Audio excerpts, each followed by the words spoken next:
and welcome to another lawnfawn video. Today we are introducing our brand new die set Scalloped Treat Box Haunted House add-on. And so this is a haunted house add-on for the Scalloped Treat Box, of course. So there you can see the Scalloped Treat Box. It's the one that came out last year and I just love it. So here you can see all of the pieces included in this die set. There's windows and doors and a roof and all these cute little add-on accessories. So let's go ahead and check them out. I'm adding a little drop of liquid glue, and I'm going to add that little circle that comes in the set because that's the doorknob. And there you can see how we've got these rectangular pieces that can be the glow behind the window and the door.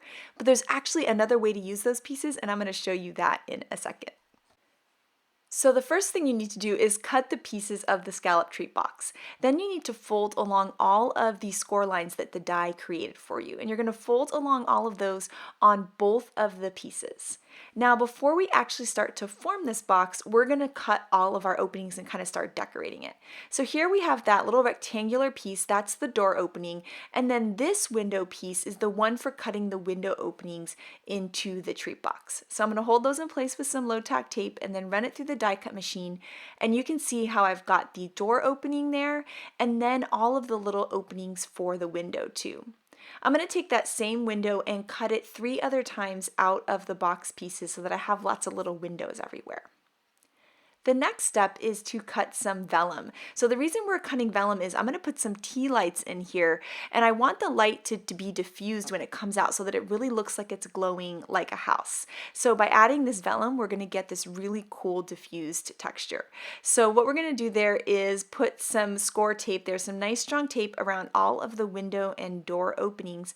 I'm going to peel up that liner tape and then attach that vellum to the back. And I just freehand cut these pieces because no one's ever going to see them anyway. So we're just going to kind of layer them on the back and make sure that they're adhered really well. I can't wait to show you guys what this is going to look like with the tea lights in it. But first we need to decorate these window openings. So here we have the door, and the die actually creates a little score line there, and I'm going to fold along that score line because it's going to make the door look like it can open, which is a really, really cool look, especially when it's glowing from the inside. Once I have that all open, I'm going to take some liquid glue and add it to the door frame so that I can then layer it right on top of that vellum window opening. Then as that glue dries, I'm going to put a heavy acrylic block on top of it and then continue to add my little window frames there to decorate those window openings. And so I've cut those all out of some Storm Cloud cardstock, and I'm actually using some Perfectly Plaid Rainbow for the house. I thought the purple plaid was really fun for a haunted house. Now it's time to actually form the treat box. So I'm adding some Scor-tape there to all 4 of those tabs and also to the base of one of the treat box pieces. And then we're going to layer these 2 together to form a T shape, and that's going to start to form our box. Then the next step is to peel up the liner tape on all of the tabs, and then we're going to put those pieces together, making sure that they line up really nicely, and this way we're going to form this box. One of the things that I love about the treat box is that it's big enough to fit a gift card, but it's also great for treats or a little present, so little candies, candy corn, you can do so much with it.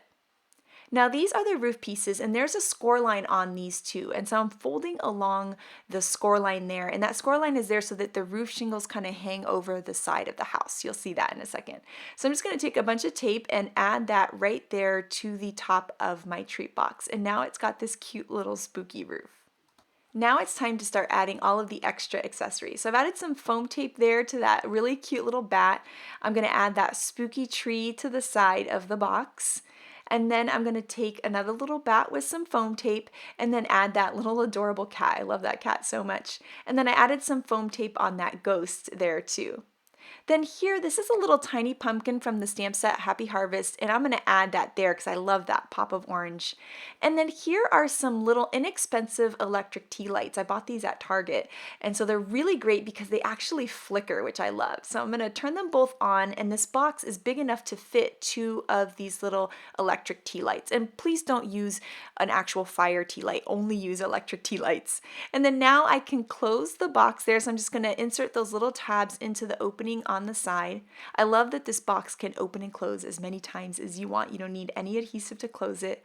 And now you can see that beautiful flickering glow. It's so cool. I just love this little haunted house, and I'm going to make a ton of them to decorate my house. So you can see now here I turned off the lights in the room, and you can see how cool that glow is and how neat it would be on a mantle. I think would look so cool.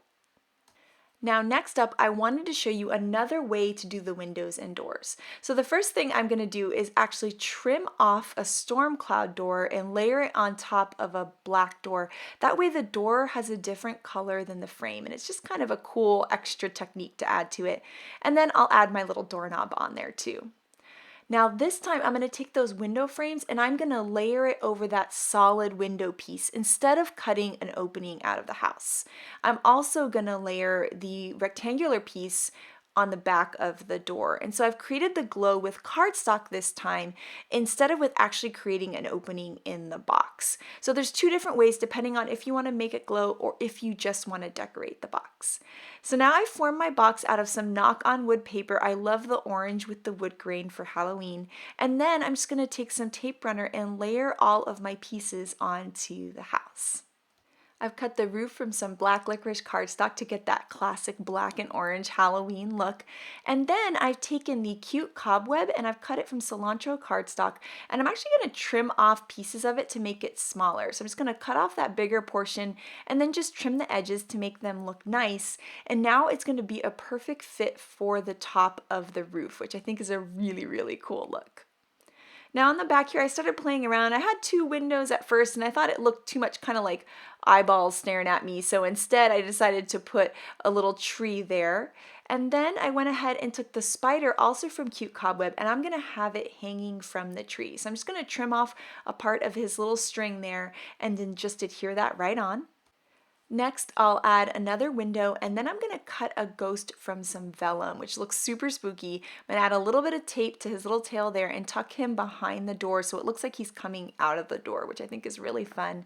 And then I went ahead and I'm going to layer some bats on the side and a cat. And then I'm also going to take another cute cobweb cut from cilantro cardstock that I've trimmed down to be smaller, and I'm going to layer that there over the window.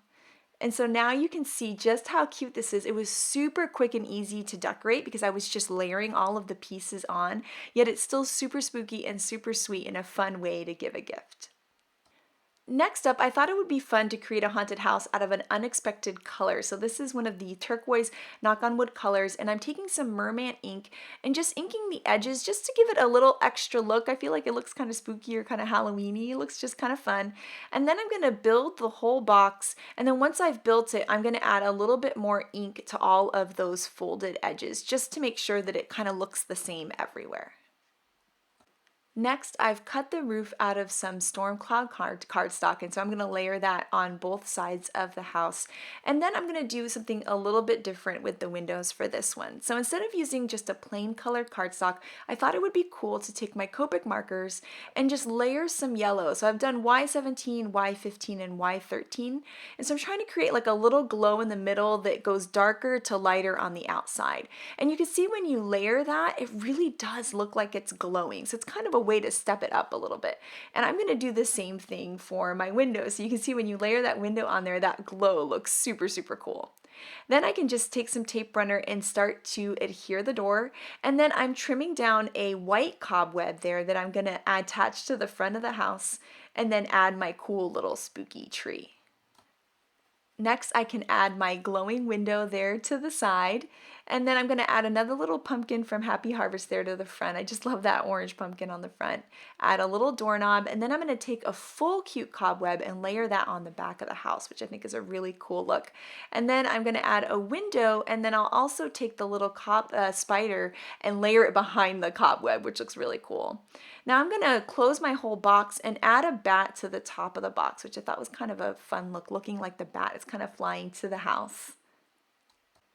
Then I'll add my cute little cat, another window, and then a bat on the window on the other side of the house. And I think this looks so cool. That fun little coloring technique really makes it look like it's glowing in the house, and I love adding that bright white cobweb to it too.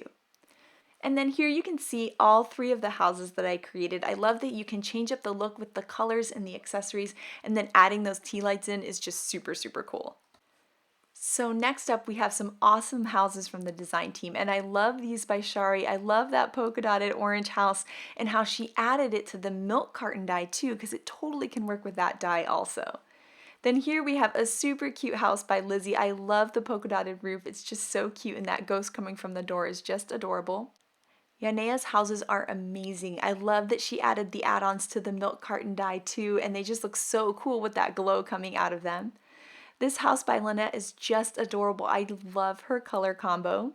And then this house by Audrey is so sweet. I love that she added that little star tag with the trick or treat to the top. And then Melissa had a similar idea, adding the little pumpkin tag with the Happy Halloween. I love the tags on these houses. It's so adorable.